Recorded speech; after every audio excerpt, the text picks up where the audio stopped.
Ashimwe haleluya, reka nkuramutse wowe udahwema kubana natwe mu biganiro bitandukanye tunyuza kuri uyu murongo w'ivugabutumwa w'ijambo ry'Imana ku Bihamya TV. Ku Bihamya TV niho turi, kandi turabakunda, turabasengera uko dusenze, turabazirikana uko tubaye imbere y'Imana. Reka rero tubasuhuze mwese abadukurikiranya muri hafi na kure ku migabane itandukanye. Mwese Imana y'amahoro nibahe umugisha mu izina rya Yesu. Twongeye kugirirwa ubuntu n'umugisha wo kubana namwe. Reka nshimire umuntu wese wakoze subscribe, wahisemo kujya kurikirana ibiganiro tunyuza kuri uyu murongo. Imana iguha umugisha mu izina rya Yesu Kristo wa Nazareti. Nawe ukiza ugifungura iyi video, birashoboka ko wahita ukora subscribe ukanda kuri like kugira ngo tujye tubana mu buzima bwa buri munsi. N'ibitekerezo byanyu birakenewe hasi hariya muri comment. Ni umugisha, turabakunda kuba tubafite, ni umugisha ukomeye. Mudahari ntitwabona abo tuganiriza, ariko muhari birumvikana ko dufite abo tuganiriza kuri uyu mwanya. Mugire umugisha w'Imana mu izina rya Yesu Kristo wa Nazareti.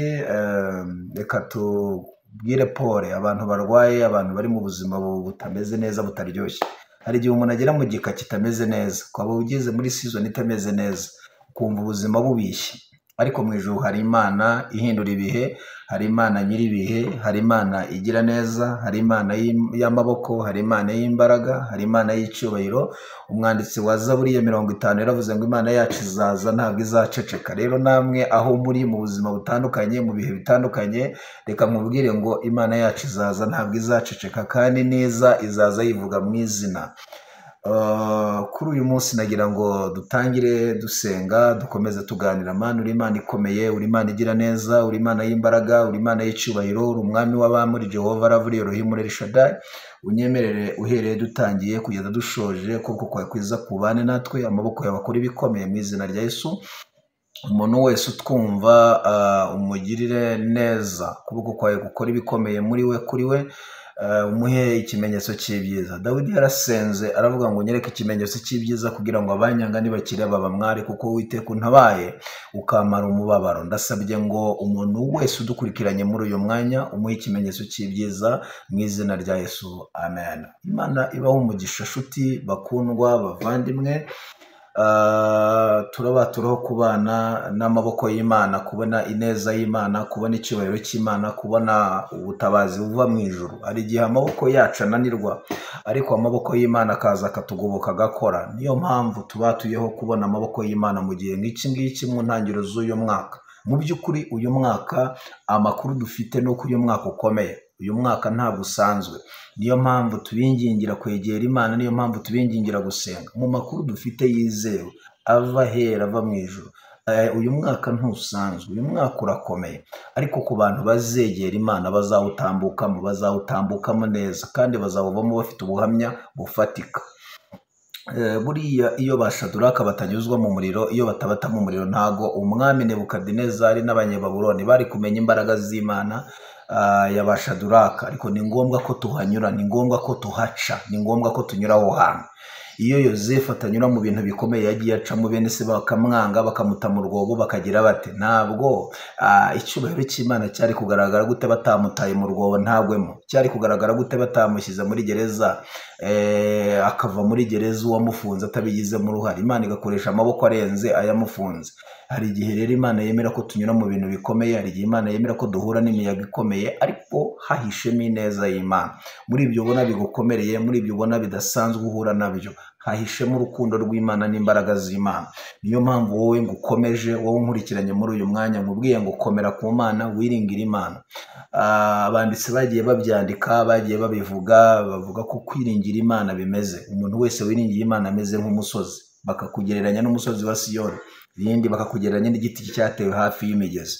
Niyo mpamvu rero tubabwira ngo mukomeze mugire ibyiringiro ku Mana. Ariko icyo tubabwira, niba ubonye akanya egera Imana, niba ubonye akanya iringira Imana, niba ubonye akanya korera Imana.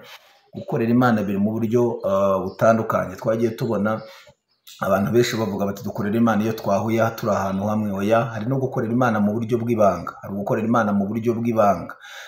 Insengero zifunze tugomba gukorera Imana, zifunguwe tugomba gukorera Imana. Ubuzima bwose uzaburimo uzaharanire kugenda ukora imirimo myiza, kuko imirimo myiza ntisaza, imirimo myiza ntipfa, imirimo myiza ntibora. Twebwe dushobora kuvaho, ariko ibikorwa byiza abantu bakoze na n'uyu munsi biracyakorwa, biracyavugwa. Intwari bavuga ko ubundi intwari idapfa isinzira, niyo mpamvu ubona habaho iminsi mikuru y'intwari n'ibindi. So gerageza rero ugihumeka ukiriho ukore ibintu by'ubutwari.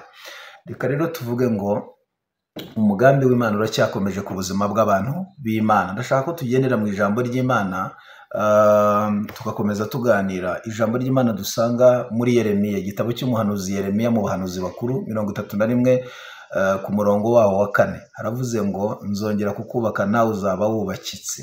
Haleluya. Wa mwari wa Isirayeli we, uzongera kugira amashako yawe kandi uzasohokera mu mbyino z'abanezerewe. Amen. Ndashaka kuguhira ijambo ry'ubuhanuzi. Nshuti yanjye, Imana itwubaka mu buryo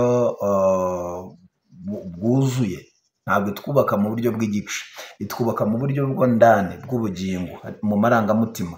Hari igihe umuntu asenyuka mu buryo bw'amarangamutima, akumva nta cyiza kimubereye, akumva nta cyiza cyamubaho, akumva nta cyiza ategereje, akumva yararemewe ibyago, akumva yararemewe ibibazo. Ariko Imana turimo tuvuga igihe yubaka umuntu akaba yubakitse. Yagiye yubaka abitwa ba Nahome, bageze ku rwego bavuga bati twebwe twarashaririwe, twarabihiwe. Nahome yagiye imuwabo ajyanye umugabo n'abahungu be babiri. Umugabo arapfa n'abahungu be barapfa, abakazana bagarukanye nawe. Umwe aramusezera, witwa Rupa. Rusa mugumaho, aramubwira ngo Imana yawe niyo Mana yanjye, aho uzagwa niho nzagwa, aho bazaguhamba niho bazampamba. Aravuga ngo winyingingira kugusiga, turasangira umubabaro wawe. Amugumaho. Ariko nubwo yarahuye n'ibintu bikomeye ngo agarutse i Yerusalemu, abantu bamubonye aravuga ngo Nahome yagarutse. Aravuga ngo mwita Nahome, ahubwo ni munyite Mara, kuko Uwiteka yangiriye ibisharira. Hari igihe rero umuntu agera mu buzima burura busharira. Yakobo bigeze bamubaza imyaka y'amavuko, aravuga ati mfite 40, ariko iruzere ritariho. Ni ukuvuga ngo hari abantu baba barahuye n'imibabaro, bitwa bahana, bahuye n'imibabaro ikomeye cyane. Penina yamukimbye ku mubyimba, kugira ku rwego agera ku rwego amagambo amushirana, akajya asenga anyeganyeza iminwa. Ariko Imana yaje kumugirira neza, imuha Samweli. Ndashaka kuvugana n'umuntu nkurikiranye, hirya y'umubabaro hari umunezero Imana ikubikiye. Hirya yo gusenyuka hari Imana igiye kukubaka. Imana yavuze ngo nzongera kukubaka nawe uzaba wubakiza, uzongera kugira amashako yawe yo mu bukumi bwawe, uzasohokera mu mbyino z'abanezerewe. Uwitwa Aburahimu na Sara bahuye n'ikigeragezo cyo kutabyara, barasenyuka ku rwego rukomeye. Ariko Imana yongera ngo kugendera Aburahimu agize imyaka 100, Sara ashaje. Imana ibaha amakuru y'uko umwaka utaha bazaba bakikiye Isaka. Buriya Isaka bisobanuye useka, Samweli bisobanuye kuko namusabye Uwiteka. Ndashaka kukubwira yuko hanyuma yo gusenyuka Imana yavuze ngo nzongera kukubaka. Bishatse kuvuga ko hari ibintu bisenya abantu b'Imana, hari ibintu bisenya abantu bategereje Imana. Ariko Imana yavuze ngo nzongera kukubaka nawe uzaba wubakitse, wa mwari wa Isirayeli. Iyo bivuze umwari wa Isirayeli bivuze itorero, bivuze ubwoko bw'Imana. Hari ibintu byanyeganyeje ubuzima bw'abantu b'Imana, hari ibintu byanyeganyeje itorero ku rwego rukomeye. Itorero ryahuye n'imiyaga, imiyaga ikomeye, ryahuye n'imiyaga idasanzwe. Ngira ngo mwagiye mubibona, twanyuze mu gihe cya Covid, insengero zirafungwa, ibibuga by'indege birafungwa. Izo ni imbaraga zikomeye twagiye duhura nazo. Ariko mu by'umwihariko insengero nyinshi zarafunzwe, n'ubu zikomeje gufungwa. Ntugire ngo wenda byararangiye.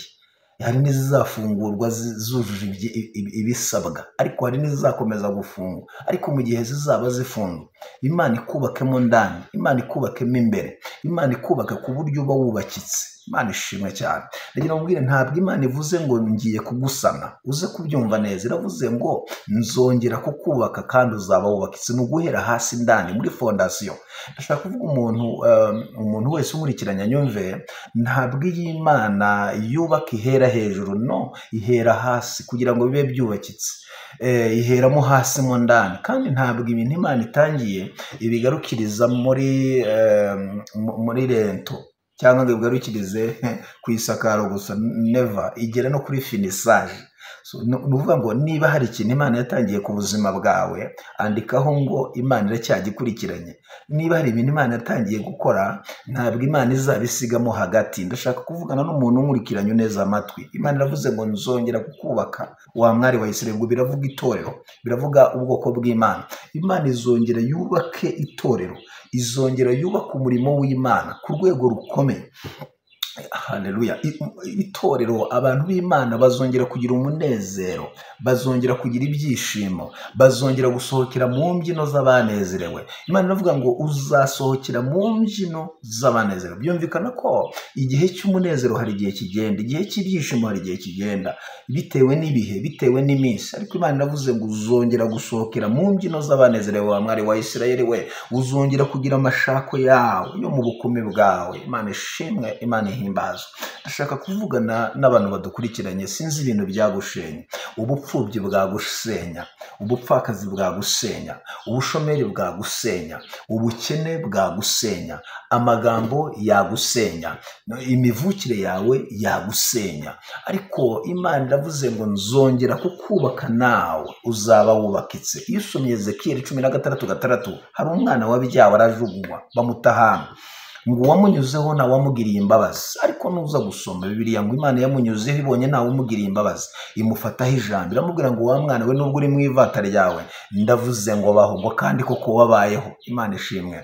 Nagira nkubwire shuti, sinzi ibintu byagushenye, ariko ndashaka kuvugana nawe wowe unyumva. Imana ivuganye nawe, iravuga ngo nzongera kukubaka nawe uzaba wubakitse. Torero, Imana iravuze ngo nzongera kukubaka, uzongera kugira amashako yawe, uzongera kugira ibyishimo byawe, uzongera kugira umunezero wawe, uzasohokera mu mbyino z'abanezero. Igihe umuntu aba muri season y'ibibazo gusa, akaba mu gihe cy'ibibazo gusa, ariko Imana hari igihe imugarukaho, ikamugarukaho, ikamuremera igihe cy'ibyishimo. Icyo gihe rero nicyo ugiye kwinjiramo, ubyitegure. Nubwo ubona uri muri season y'ibibazo, uri muri season y'intambara, uri muri season y'amakuba, uri muri season y'ibyago, uri muri season y'ibigeragezo bitandukanye, ariko Imana iravuze ngo nzongera kukubaka nawe uzaba wubakitse. Abisirayeli barasenyutse, baba mu buretwa, baba mu bucakara mu Egiputa imyaka 400, ariko ngo Imana yitegereza uko bameze, yumva ikutaka no kuniha kwabo, ngo ibarebye imenye uko bameze. Niko guhagurutsa Mose umugaragu wayo,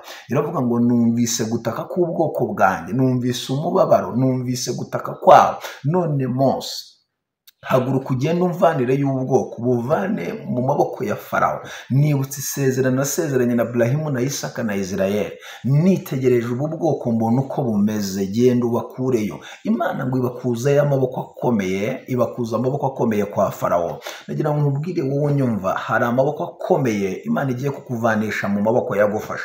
Hari amaboko adasanzwe akora ibidasanzwe, hari amaboko y'imbaraga akora iby'imbaraga, agiye kukuvana mu maboko ya Farawo. Farawo wagufashe, Farawo wakubabaje, Farawo wakugiriye nabi.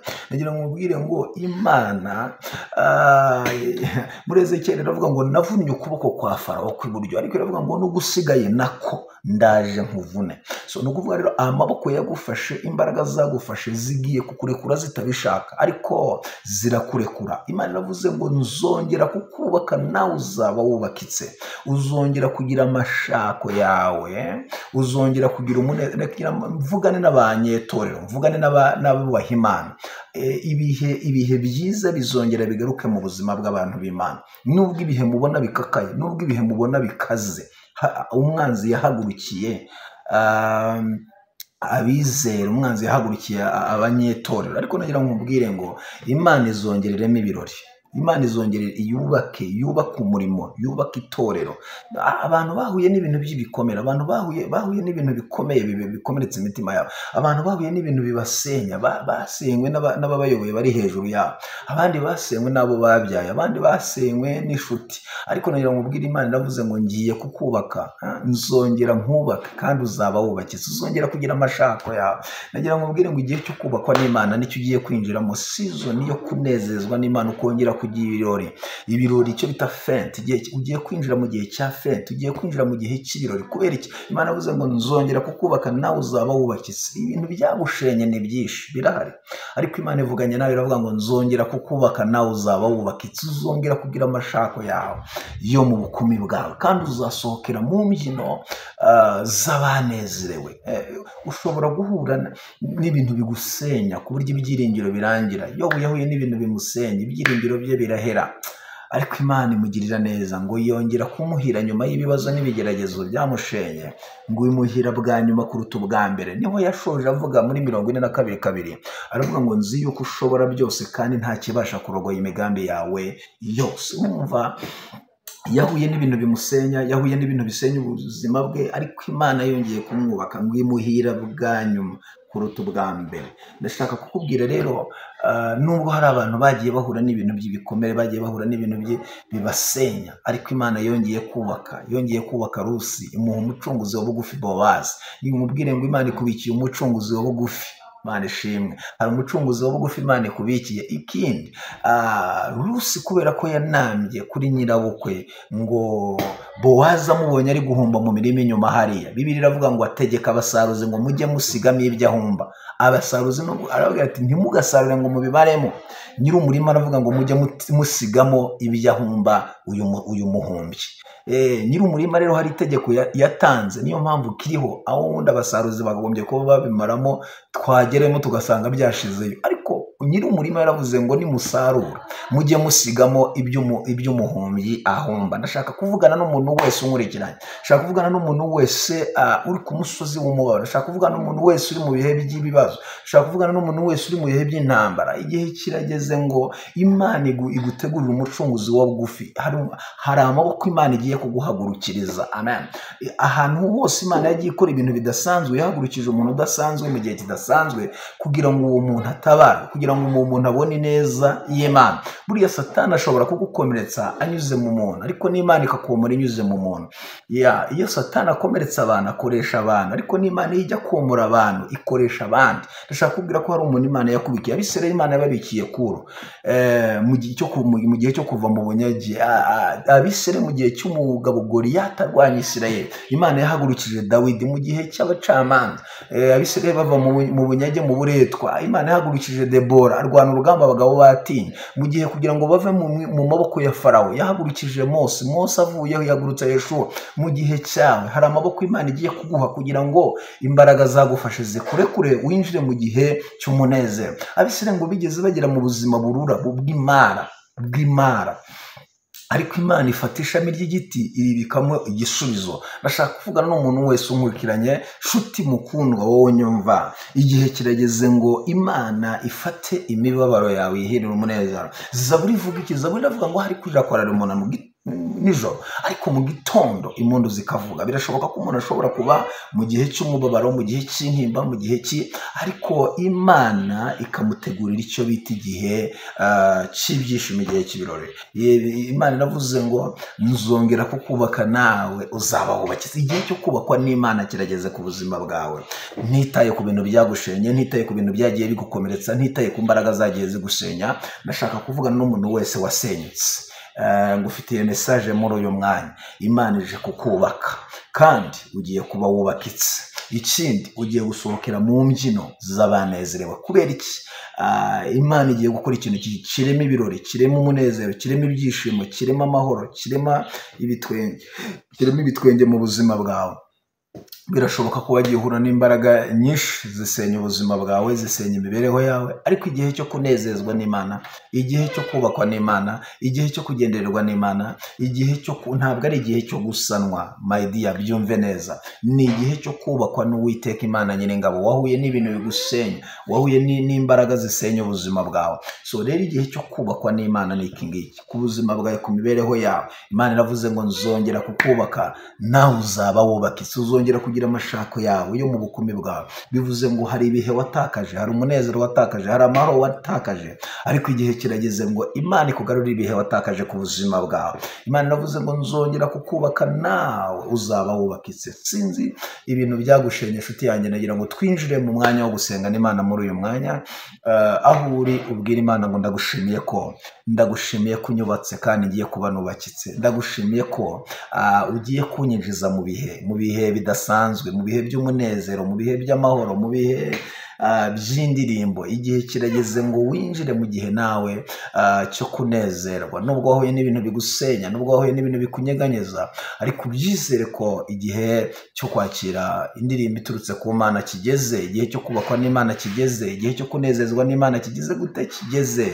Igihe kirageze ku buzima bwawe, ugiye kubona ineza y'Imana. Mana ndagushimiye, uri Imana ikomeye, uri Imana y'imbaraga, uri Imana y'icyubahiro. Ndasengera uyu mugabo unkurikiranye, ndasengera uyu mubyeyi unkurikiranye, ndasengera uyu musore, uyu mukobwa unkurikiranye, ndasenze ngo ubahe ihumure ryo mu mitima, ubanezeze, ubagirire neza, ubarwanirire, amaboko yawe akore ibidasanzwe ku buzima bwabo. Mwami, ubaremere ibyishimo, kuko wavuze ngo ugiye kubaka ubuzima bwabo, nabo bagiye kuba bubakitse. Niyo mpamvu ngushimiye kuko bubakitse aba bantu. Mwami, urabubatse kandi barubakitse, ntitaye ku mbaraga z'abashenyi, ntitaye ku mbaraga z'abafashe. Ndagushimiye ko bubatse kandi ko bubakitse. Habwa icyubahiro, imbaraga zawe, uburinzi bwawe, amahoro utanga, umugisha utanga nube ku muntu wese. Abari barwaye bakire gukira, bari bamaze igihe ku musozi w'ubushomeri, ndatura amarembo mashya y'ubutabaza. Bari bamaze igihe bakora byanga, ndasenze ngo ubiyereke mu buryo bw'imbaraga, mu buryo budasanzwe. Ndagushimiye Elohim ko ubikoze, ndagushimiye El Shaddai kutanze ubutabazi bwihuse. Habwa icyubahiro n'ikuzo mu izina rya Yesu, amen. Imana ibahe umugisha mu izina rya Yesu Kristo wa Nazareti. Mukomeze kugira weekend nziza. Asante sana, Mungu awabariki tena, amen.